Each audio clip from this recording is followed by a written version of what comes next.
Good morning. मैं Sandy cricket गपशप के एक नए एपिसोड में आप लोगों का फिर स्वागत करता हूं। कल भारतीय टीम के लिए एक बेहद ऐतिहासिक दिन था।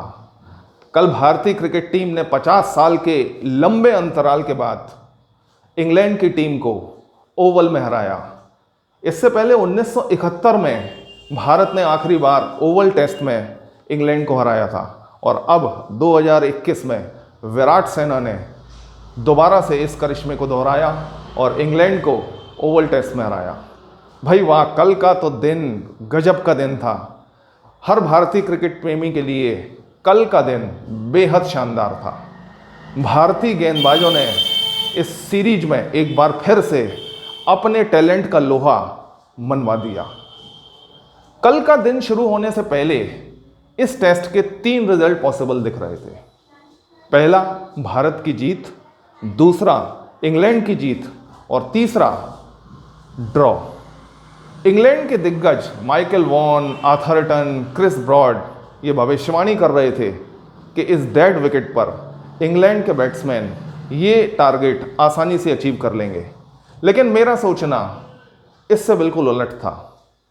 किसी भी तरीके की विकेट हो, कैसा भी एटमॉस्फेयर हो, लेकिन टेस्ट क्रिकेट में 5वें दिन का खेल निश्चित रूप से अनूठा और अद्भुत होता है। निश्चित रूप से वियर एंड टियर विकेट में हुआ होता है और वही हुआ जैसा मेरा सोचना था और जैसा मैंने प्रेडिक्ट किया था उसी के अनुसार एक विकेट गिरने की देर थी। पहला विकेट गिरा रॉरी बर्न्स का और रॉरी बर्न्स का विकेट गिरने के बाद तो मानो तू चल मैं आया कि इंग्लैंड के बल्लेबाजों में एक होड़ सी लग गई। इंग्लैंड के टेस्ट मैच जीतने की पूरे ख्वाब कहीं हवा में उड़ गए। तो हुआ क्या? हुआ ये कि इंग्लैंड ने 77 रन बिना किसी नुकसान के अपनी पारी शुरू की। पहले 7-8 ओवर निश्चित रूप से इंग्लैंड के दोनों बल्लेबाज रॉरी बर्न्स और हमीद ने ठीक ठाक देख दाग के निकाले। उस समय ऐसा लग रहा था कि भारतीय टीम यदि जल्दी विकेट नहीं लेगी तो उनके लिए खतरा बढ़ जाएगा। लेकिन वाह वाह शार्दुल ठाकुर, वाह शार्दुल ठाकुर जिन्होंने बैट के साथ पहले ही अपनी प्रतिभा का लोहा इस टेस्ट मैच में मनवा लिया था, इंडिया को पहली सफलता दिलवाई। पहली सफलता रॉरी बर्न्स के रूप में जैसे ही इंडिया के खाते में आई, भारतीय खेमा खुशी से झूम उठा। कॉट बिहाइंड ऋषभ पंत ने किया था उस बॉल पर। बॉल अच्छी थी, आउटसाइड द ऑफ स्टंप थी, आउट स्विंग हुई थी। रॉरी बर्न्स के बैट का एक हल्का सा किनारा लेकर सीधे ऋषभ पंत के दस्तानों में जाकर समा गई थी। रॉरी बर्न्स का आउट होना था भारतीयों के अंदर एक उम्मीद की एक नई किरण जाग गई। अच्छा, दूसरी तरफ से रविंद्र जडेजा लगातार अपनी स्पिन गेंदबाजी का कमाल दिखा रहे थे। लेकिन हो ये रहा था कि रविंद्र जडेजा की बॉल टर्न भी हो रही थी, लेकिन उसके बावजूद उनको विकेट नहीं मिल रही थी। और निश्चित रूप से जब एक बॉलर अच्छी बॉलिंग करता है और उसको विकेट नहीं मिलता है तो वो थोड़ा सा हतोत्साहित हो जाता है। और इसी हतोत्साहित होने के क्रम में सोने पर सुहागा ये हो गया कि मोहम्मद सिराज ने हमीद का एक सीधा लॉलीपॉप कैच गिरा दिया। मुझे याद आता है कि यदि इस लॉलीपॉप कैच को इंग्लैंड के कमेंटेटर जॉफ बायकाट देख रहे होते तो वो निश्चित रूप से ये कमेंट करते कि क्या कैच था, ऐसा कैच तो मेरी मम्मी आंखें बंद करके ले लेती। तभी अचानक भारत की झोली में एक रनआउट आ गया। फॉर्चुनेटली भारत की झोली में एक रनआउट आया। डेविड मलान, इंग्लैंड का स्टार बैट्समैन जिसने पहली पारी में भी ठीक ठाक बैटिंग की थी, एक ऐसा रन लेने की कोशिश करने गए जो रन था ही नहीं। और समझ में नहीं आता कि इतने एक्सपीरियंस बल्लेबाज इतने टेस्ट के इम्पॉर्टेंट मोड़ पर ऐसी गलती कैसे कर सकते हैं। मयंक अग्रवाल ने एक शानदार थ्रो सीधे स्टंप के ऊपर फेंका और डेविड मलान चारों खाने चित्त हो गए। निश्चित रूप से उसमें हमीद की भी गलती थी क्योंकि वहाँ पर एक रन था ही नहीं। भारत की झोली में उस समय 2 विकेट आ गए। ये एक तरीके से एक भारत की जीत की एक शुरुआत हो चुकी थी। उसके बाद लंच हुआ। लंच पर 2 विकेट भारत के पास थे और 8 विकेट अभी भी इंग्लैंड के लेने बाकी थे। लंच के बाद का खेल शुरू हुआ और रविंद्र जडेजा ने सबसे पहले भारत को वो बहुप्रतीक्षित विकेट दिलाई जिसकी भारत को बहुत ज़रूरत थी। हमीद को उन्होंने एक शानदार स्पिन बॉल पर साफ बोल्ड कर दिया। जिस समय रविंद्र जडेजा ने ये विकेट लिया उस समय उनके हाव भाव देखकर ये लग रहा था कि वो मोहम्मद सिराज से ये कहना चाह रहे हैं कि बेटा मेरे को तेरे ऊपर भरोसा नहीं है, एक लॉलीपॉप कैच तो तूने गिरा दिया और अब मैं अपने दम पर ही कोई काम करूंगा। बोल्ड करने के बाद रविंद्र जडेजा ने कुछ इसी अंदाज में जश्न मनाया था। तीसरा विकेट लंच के तुरंत बाद भारत को मिल गया तो इसका मतलब ये था कि अब भारत जीत की तरफ चलेगा नहीं बल्कि दौड़ कर दिखाएगा।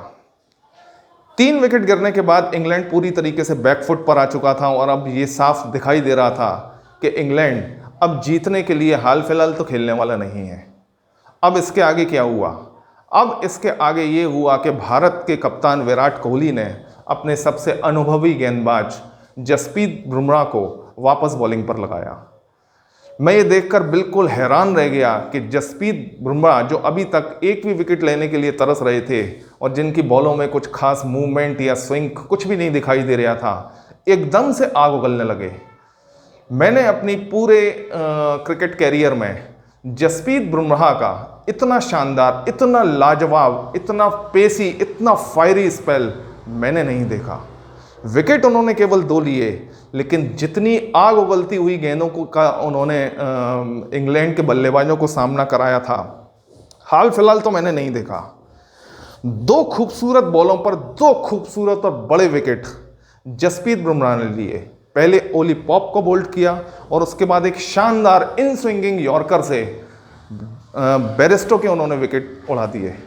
ये देखकर मुझे बिल्कुल याद आ रही थी पाकिस्तान के पूर्व दिग्गज तेज गेंदबाज वकार यूनुस की। रिवर्स स्विंग इसी तरीके से वकार यूनुस किया करते थे और इसी तरीके से इन स्विंगिंग यॉर्कर विपक्षी बल्लेबाजों की धज्जियां उड़ा दिया करती थी। जसप्रीत बुमराह ने भी कल रिवर्स स्विंग का एक शानदार नमूना पेश किया। 2 लगातार विकेट गिर जाने के बाद इंग्लैंड पूरी तरीके से भड़बड़ा कर गिर गया। तुरंत ही रविंद्र जडेजा ने फिर से अपनी उंगलियों का एक जादू दिखाया और मोइन अली को फॉरवर्ड शॉट लेग पर कैच कराया। अब तो मानो इंग्लैंड की टीम में तू चल मैं आया की प्रतिस्पर्धा चालू हो गई। 6 विकेट गिरने के बाद अब इस बात में किसी भी तरीके का कोई डाउट नहीं था कि भारत इस टेस्ट को जीतने जा रहा है। इंग्लैंड के लिए आखिरी होप और आखिरी उम्मीद थी उनके कप्तान जो रूट, जो विकेट पर जमे हुए थे और सभी भारतीयों को मालूम था कि जब तक जो रूट आउट नहीं होंगे तब तक जीत उनके लिए नामुमकिन है। लेकिन सबको मालूम था कि कब तक जो रूट अकेला अकेला लड़ाएंगे। जो रूट के साथ कुछ देर क्रिस वोक्स ने बैटिंग की, उन लोगों ने संभाल के बैटिंग की और थोड़ी देर तक स्कोर आगे बढ़ाया। फिर उसके बाद जब इन दोनों की जोड़ी जमती चली जा रही थी तो विराट कोहली ने फिर एक बार गोल्डन आर्म वाले अपने गेंदबाज शार्दुल ठाकुर को बॉलिंग के लिए बुलाया और मैं ये देखकर आश्चर्यचकित रह गया कि शार्दुल ठाकुर ने आते से ही जो रूट की विकेट की धज्जियां उड़ा दी। निश्चित रूप से वो एक निहायत ही ऑर्डिनरी बॉल थी और जो रूट उस बॉल को अपने विकेट के ऊपर ही खेल बैठे और प्ले डाउन हो गए। हम पहले भी बात करते आए हैं, अपने कोच गुरु के साथ भी ये बात करते आए हैं कि जो रूट की स्ट्रेंथ है उनका लेट शॉट खेलना। शॉट को लेट खेलते हैं, ढीले हाथों से बैट पकड़ते हैं और बैकफुट पर उनका मूवमेंट बहुत अच्छा होता है और यहीं पर इसी तरीके की बॉलों पर बड़ी आसानी से वो लेट कट खेलकर कई रन बटोरते हैं। लेकिन जब समय आपके साथ नहीं होता तो यही स्ट्रेंथ आपकी खामी बन जाती है और वही हुआ। एक निहायत ही साधारण बॉल बोलूँगा मैं उसको, एक निहायत ही साधारण बॉल पर वो अपना विकेट खो बैठे। जो रूट का आउट होना था तो मानो भारतीय टीम के इस टेस्ट को जीतने पर पूरी तरीके से मोहर लग गई। इंग्लैंड के 7 विकेट गिर चुके थे। उसके बाद 3 विकेट कितनी देर में गिरेंगे बस केवल यही समझना बाकी था भारतीय टीम के लिए। जसप्रीत बुमराह इसके बाद भी आग उगलते रहे और उनकी बॉल इंग्लैंड के बल्लेबाजों का पूरी तरीके से टेस्ट लेती रही। 7 विकेट गिर चुके थे। इसके बाद भारतीय कप्तान विराट कोहली ने भारतीय टीम के मैल्कम मार्शल कहे जाने वाले उमेश यादव को एक बार फिर से बॉलिंग पर लगाया और वाह उमेश यादव, वाह। उमेश यादव ने आते से ही क्रिस वोक्स को KL राहुल के थ्रू आउट करा दिया, यानी कैच करा दिया। और यहीं 8 विकेट पर टी का टाइम घोषित हो गया और टी के बाद भारतीय टीम के लिए केवल 2 विकेटों की बाधा बंधी।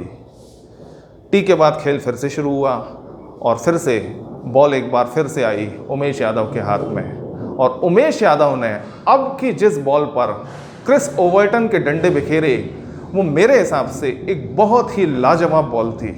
एक बेहद फायरी पेसी बॉल स्टंप्स की लाइन में, और स्टंप तोड़ सरीके दिए उन्होंने। थोड़ा सा देख के मैं थोड़ा सा ख़राब लगा, क्रिस ओवर्टन के वहाँ पर या हाथ के ऊपर बहुत ज़ोर से वो बॉल टकराई थी। बेहद पीड़ा में, बेहद निराशा के साथ वे पवेलियन वापस लौटे थे। थोड़े से अनफॉर्चुनेट रहे, विकेट तो गिरना था ही, शायद उनका फ्रैक्चर भी हुआ है, ऐसी खबरें निकल के आ रही हैं। 9 विकेट गिर चुके थे।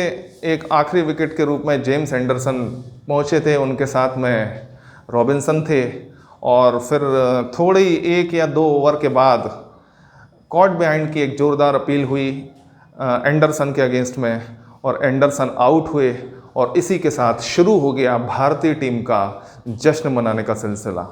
एक बेहद ऐतिहासिक जीत थी ये, परिस्थितियों को देखते हुए बेहद ऐतिहासिक थी, क्योंकि पिछले टेस्ट में लीड्स में भारतीय टीम बुरी तरह से इंग्लैंड की टीम से हारी थी। तो एक बेहद रोमांचक, एक बेहद सनसनीखेज, भारतीय टीम की दृष्टि से एक बेहद शानदार दिन का कल समापन हुआ। रोहित शर्मा को as usual man of the match के अवार्ड से नवाजा गया, और भारतीय टीम ने 2-1 की एक अपराजित रहने वाली एक लीड के साथ इस टेस्ट को समाप्त किया। तो यही था लेखा जोखा कल के दिन के खेल का।